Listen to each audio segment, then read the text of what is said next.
amigos de Conociendo Más MX, ¿cómo están? Me da muchísimo gusto pues seguir en contacto con ustedes, continuar con este serial de entrevistas vía Zoom. Y pues hoy hablamos de un tema muy importante. Tenemos al maestro en Administración Pública, Javier Maldonado. Muchísimas gracias, maestro, que nos va a iluminar. Nos va a explicar qué es todo esto acerca de la economía, cómo nos afecta, porque a veces pensamos que, ay, bueno, somos ciudadanos cualquiera, no somos especialistas en administración o en los dineros, entonces no me afecta. Y sobre todo en la inflación. Iniciamos por el principio. ¿Me puede dar su nombre? Platicar, bueno, ¿me puedes dar tu nombre? No sé si haya problema en que te hable de tú. ¿Me puedes dar tu nombre y a platicarnos un poquito de tu historia, tanto profesional como personal? Sí, muchas gracias, querida amiga, licenciada Deyanira. Le agradezco mucho, la verdad, la invitación. Hemos estado pensando mucho en esta invitación, estoy muy contento. Pues bueno, mi nombre es Javier Alejandro Maldonado Cedillo, para todos sus seguidores, dentro de este ámbito que usted con mucho amor hace. La verdad, es un orgullo tenerla como amiga, como colaboradora en todo este tipo de cosas, ¿no? Mi nombre es Javier Alejandro Maldonado Cedillo, soy licenciado en Economía por la Universidad Autónoma del Estado de Hidalgo, soy egresado también del Instituto de Administración Pública del Estado de Hidalgo, de 2 maestrías, una en administración pública con énfasis en políticas públicas y otra en administración pública con énfasis en auditoría gubernamental. Y actualmente estudio el posgrado en administración pública, el doctorado en administración pública. Mi historia es breve, pero yo lo considero muy certera. Durante alrededor de más de 10 años, laboré en la Secretaría de Desarrollo Económico como servidor público en diferentes organismos: Agencia de Desarrollo Valle de Plata, Secretaría de Desarrollo Económico, Plataforma Logística de Tizayuca y Compañía Aeroportuaria Hidalguense, así como el Consejo de Ciencia, Tecnología e Innovación de Hidalgo. Mi historia académica también laboral también se centra en haber dado clases en diferentes universidades, en las que destacan la Universidad Autónoma del Estado de Hidalgo y la Universidad Politécnica Metropolitana, entre otras universidades a las que he sido invitado para dar clases de espejo, como Colombia, Argentina. Todo un tema y hay algo que nos ingiere mucho, bueno, que nos preocupa un poco en estos días. Desafortunadamente estamos hablando y se está oyendo en todos lados acerca de la inflación, de cómo está afectando, de cómo está influyendo en nuestros hogares. Vamos al mercado y con 100 pesos ya no compramos lo mismo que comprábamos hace escasos 3 meses. Ahora es menos producto y más es menos producto y más gasto. Entonces, ¿podría explicarnos un poquito cómo funciona, en primero, la economía en México, que es atañada, bueno, la economía en México que es afectada por todo lo que está sucediendo alrededor del mundo? Rápidamente, primero me gustaría empezar con explicar qué es la inflación, rápidamente. La inflación es la alza generalizada de los precios. Quiere decir que si un producto aumenta, aumentan todos los demás. Por ejemplo, la gasolina, siempre que nosotros nos vamos, nos damos cuenta que cuando nosotros subimos a un automóvil o compramos gasolina, nos damos cuenta que la gasolina en algún momento empieza a subir, a incrementar. Mientras más la ocupemos el carro, crece la demanda. Entonces, al crecer la demanda de combustibles, incrementa el precio. Entonces, la inflación tiene que ver con la reducción del valor de la moneda a lo largo del tiempo. Esa es la parte de la inflación. Lo que tú puedes adquirir hoy o que podías comprar hoy con 5 pesos, el día de mañana ya no los vas a poder adquirir. Si comprabas 5 kilos, el día de mañana compras 4.950 kilogramos, ¿no? Entonces, esto quiere decir que el valor del día de hoy siempre va a estar afectado al valor futuro. Entonces, con lo que alcanzas a comprar el día de hoy, no vas a alcanzar a comprar el día siguiente. ¿Qué está pasando en el mundo? En el mundo está pasando que después tuvimos una crisis, ¿no? Hemos tenido crisis en las últimas décadas. Hemos tenido problemas de una pandemia, venimos de una pandemia. Entonces la pandemia también hizo que hubiera una escasez mayor de producción o en otros lados una sobreproducción. Entonces, por un lado se abarataron los productos, por otro lado se encarecieron porque no había ciertos productos en circulación. Por lo tanto, si empieza a subir el precio en unos, posiblemente se aumente en otros. Esto es lo complicado y va a seguir pasando durante los próximos, por lo menos yo le calculo los próximos 2 años, en lo que la economía mundial se recupera. Ahora, vamos, ya entendimos un poquito qué es inflación. ¿Quién es la que regula? O sea, ¿quién es el que decide que sube la gasolina o baja la gasolina? ¿O es algo que atañe a una persona, al gobierno o a la actividad de todas las personas? Bueno, son diferentes instancias las que regulan, son diferentes entes las que regulan, por ejemplo, el precio de la gasolina. Pero aquí tenemos que poner un énfasis muy en un organismo, en una institución, perdón, muy importante, que es el Banco de México. El Banco de México y los bancos centrales de todos los países, pues cada país tiene un banco central, que es el banco que va a regular toda la inflación y la tasa de interés. Entonces, ellos, los bancos centrales, con su autonomía, toman decisiones de qué es lo que tienen que hacer, qué tipo de política monetaria tienen que ocupar o política fiscal. Puede ser expansiva o restrictiva. Aumentar los impuestos, disminuir los impuestos. Aumentar el dinero en circulación, disminuir el dinero en circulación. Mientras más dinero en circulación haya, quiere decir que hay mayor inflación. Por lo mismo, ¿cómo puedes tú respaldar mucho dinero en circulación si no tienes como un documento, no tienes un documento que lo respalde del todo, ¿no? Luego se empieza a emitir, hay países como Venezuela que empieza a emitir mucho dinero, y hay mucho dinero en circulación, pero el dinero no tiene valor. ¿Por qué? Porque no tiene un respaldo.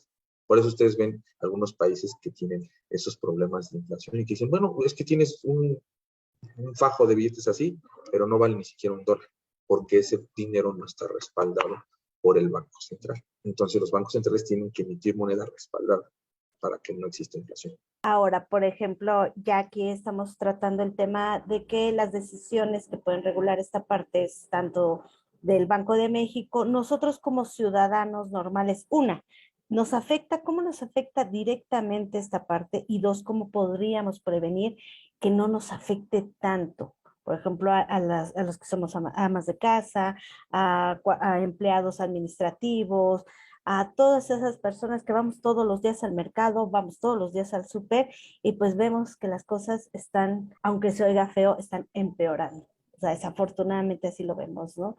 Llegamos con 10 pesos y nos salimos con lo mismo, salimos con muchísimo menos. ¿Cómo prevenimos? ¿Cómo debemos de actuar en esa parte? Pues bueno, es algo bien complicado porque tenemos que tener educación financiera, siempre se lo he dicho a mis alumnos, a los que les he dado clase en temas de política monetaria. Hemos tratado este tema y siempre les he dicho, tenemos que tener educación financiera. En las casas, ustedes como amas de casa son las primeritas que tienen la educación financiera. Con 5 pesos, ustedes los estiran hasta que lo más que se pueda, ¿no? Realmente ustedes son las verdaderas administradoras del país y se los digo abiertamente porque ustedes son las que hacen milagros con el dinero que se tiene. ¿Por qué? Porque ustedes tienen que estar viendo qué consumo vas a tener. Por ejemplo, ustedes tienen que ver qué alimentos se tienen que comprar. Realmente tienen que ver qué ropa van a comprar, qué tipo de vivienda se puede tener, qué tipo de artículos de limpieza se pueden comprar. Todo ustedes están fiscalizando prácticamente los recursos. Lo que se tiene que hacer es un trabajo conjunto. Primero ustedes que lo están haciendo día a día y que la verdad es un orgullo tener a las mujeres que administran mucho mejor que muchos hombres, administran muy bien los recursos porque saben todos los días van a comprar y saben cómo están fluctuando esos precios. Dicen, ¿qué crees? Hoy me subieron el pollo 2 pesos. Ah, pero digo, bueno, a lo mejor no me compré mis zapatos. Ustedes estaban ahorrando para comprarse unos zapatitos, pero ese dinero lo destinan a seguir consumiendo tal vez el mismo número o la misma proporción de carne. Porque no le puedes decir a mi hijo, a tu hijo o a tu hija, sabes que hoy me subieron el pollo, hoy vamos a comer media pieza de pollo. Ustedes no hacen eso. Esa es una gran ayuda para el gobierno, para las empresas, para las instituciones gubernamentales que están muy preocupadas por estar trabajando en tratar de, y el Banco Central, de tratar de que ustedes y todas las familias tengan los recursos necesarios para poder consumir al menos lo mismo que consumían al inicio del año, ¿no? Entonces, tienen que trabajar las escuelas en dar educación financiera, tienen que trabajar las empresas en generar mejores condiciones laborales para que, a pesar de que tengas inflación, pues puedas sostener un mejor ingreso para las familias. Las universidades tienen que generar nuevas o mejores carreras para que los chicos tengan mejores remuneraciones económicas y obviamente las empresas pues tienen que desarrollarse más en cuestiones, por ejemplo, de ciencia y tecnología para que tengan un valor agregado y puedan pagarle mejor a sus empleados. Y otras regulaciones que se tienen que estar implementando por parte de otras instituciones. Principalmente el Banco de México tiene que estar muy pendiente en cuánto dinero circula, hacer préstamos, la tasa de interés bajarla para que ustedes puedan consumir, nosotros podamos consumir a una tasa de interés muy mínima y poder solicitar dinero para seguir manteniendo nuestro nivel de vida, ¿no? O incrementarlo en alguno de los casos. Entonces es algo muy complejo, pero esto es lo más básico. En el caso de México, el presidente de la República ha anunciado ciertas medidas. ¿Estas podrían realmente aminorar esta situación que está atañando a todos los hogares mexicanos o necesita un plus, algo más que se pueda hacer? Bueno, las medidas que está tomando el gobierno federal son, bueno, están estructuradas principalmente a las políticas que también hace el Banco Central. Como yo se los había comentado, el Banco Central es el encargado de decir qué tipo de inflación es la que vamos a atacar. Si vamos a atacar la inflación, más bien, ¿cómo vamos a atacar la inflación? El gobierno federal está trabajando con medidas que posiblemente a primera vista parezcan un tanto no tan certeras. Me refiero a que muchas veces los economistas pueden decir, no, es que no es el gobierno federal quien tiene que estar tomando estas medidas, sino el Banco Central. Pero qué bueno que el gobierno se esté preocupando por generar o coadyuvar con otras medidas que sean adicionales a las que ya tiene el Banco Central.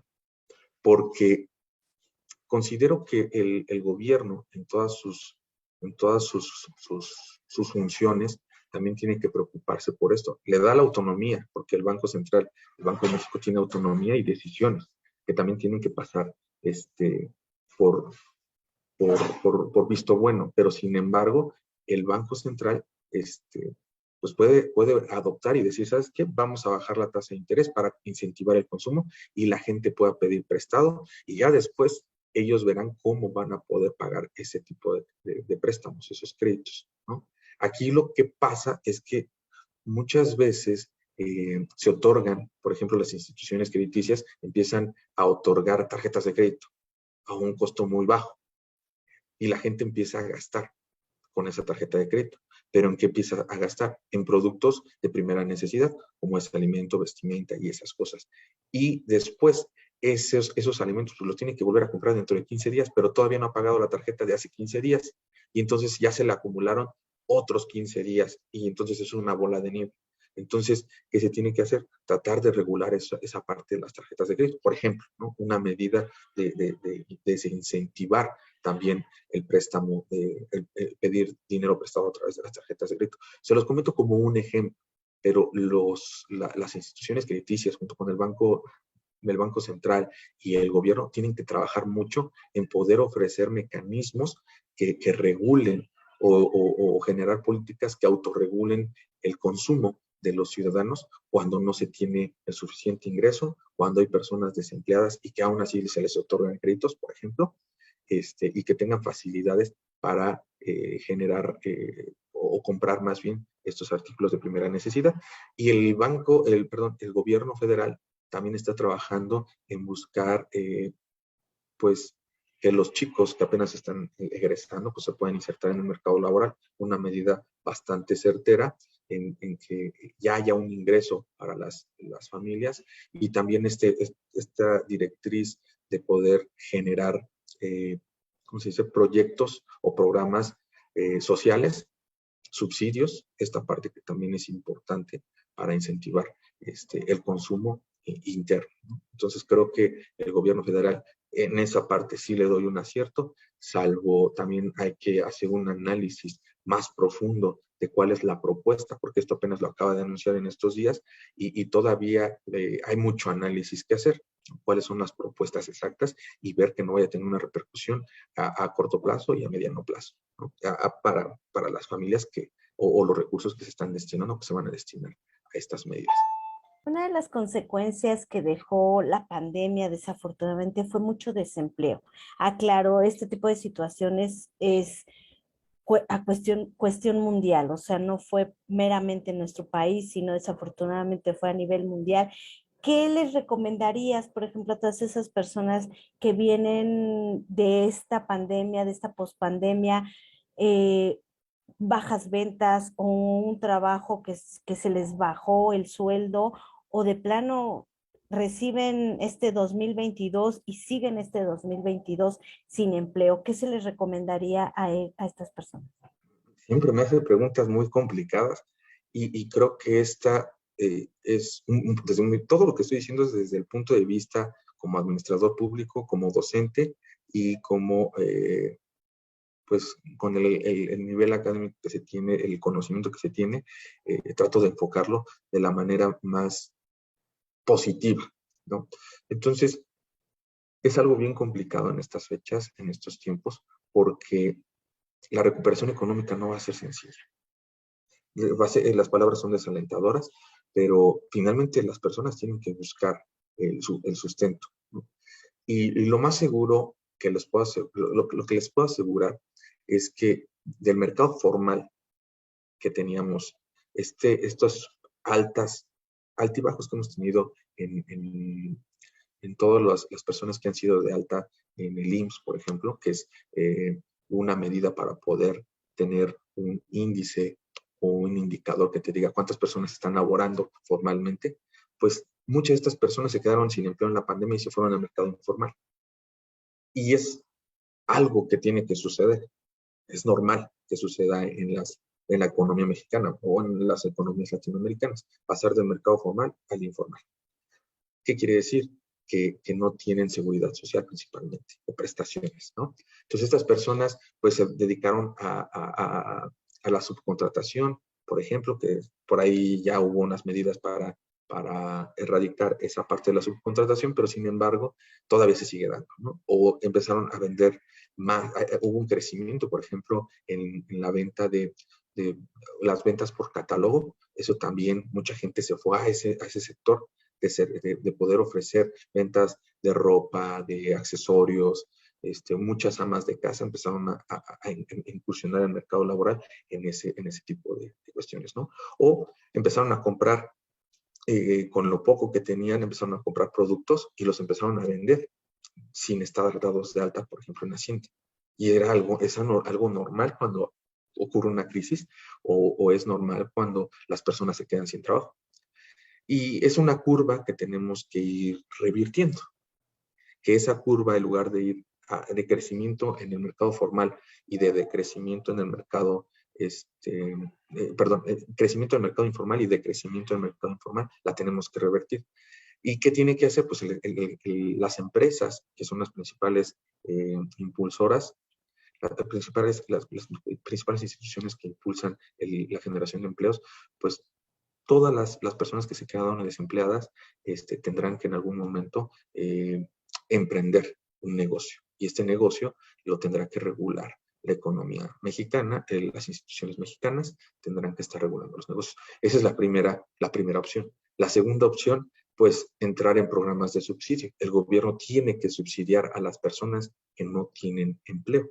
Tiene que buscar, por ejemplo, los chicos que se quedan sin empleo, se quedan sin escuela, pues obviamente el gobierno tiene que generar programas. De alguna u otra manera, tiene que generar programas de becas, de subsidios para personas mayores, para que empiecen a incentivar el consumo y no se queden sin consumir, para que no crezca más la informalidad, para que no crezca la inseguridad, entre la deserción escolar, los problemas de drogadicción. Entonces es una cadenita. ¿Por qué? Porque los chicos se sienten desplazados, quieren trabajar, hay deserción escolar y por lo tanto todo lo que se invirtió en educación se tira a la basura. Entonces, el gobierno tiene que trabajar junto con las instituciones y las empresas. Es una excelente respuesta, de verdad. Muchísimas gracias por esta gran información. Esperemos que sea el inicio de, pues, una serie de entrevistas que nos puedas conceder para seguir hablando de este tema que de verdad es prioridad. Bien lo acabas de decir, la educación financiera es importante y creo que el estar al día sobre la economía es primordial. Muchísimas gracias. ¿Algo más que quieras agregar? No, pues que no se desesperen a todos, todas las personas que la siguen, que no se desesperen, la economía va a seguir funcionando. Todo esto es una transición. Yo sé que México y todos los televidentes y todas las personas que la están viendo, pueden salir adelante y vamos a salir adelante. Y nosotros estamos haciendo desde nuestras trincheras, usted está haciendo desde su trinchera, está haciendo lo que le corresponde y vamos a seguir saliendo adelante, lo hemos hecho en otras etapas, entonces vamos a seguirle echando ganas y claro que yo con mucho gusto acepto todas las entrevistas a las que sea invitado. Muchas gracias por la invitación, enhorabuena y le mando un fuerte abrazo a todos y sobre todo a usted. Gracias. Pues yo soy Yeya Tapia, esto es Conociendo Más MX y pues un abrazo fraterno y nos vemos la próxima.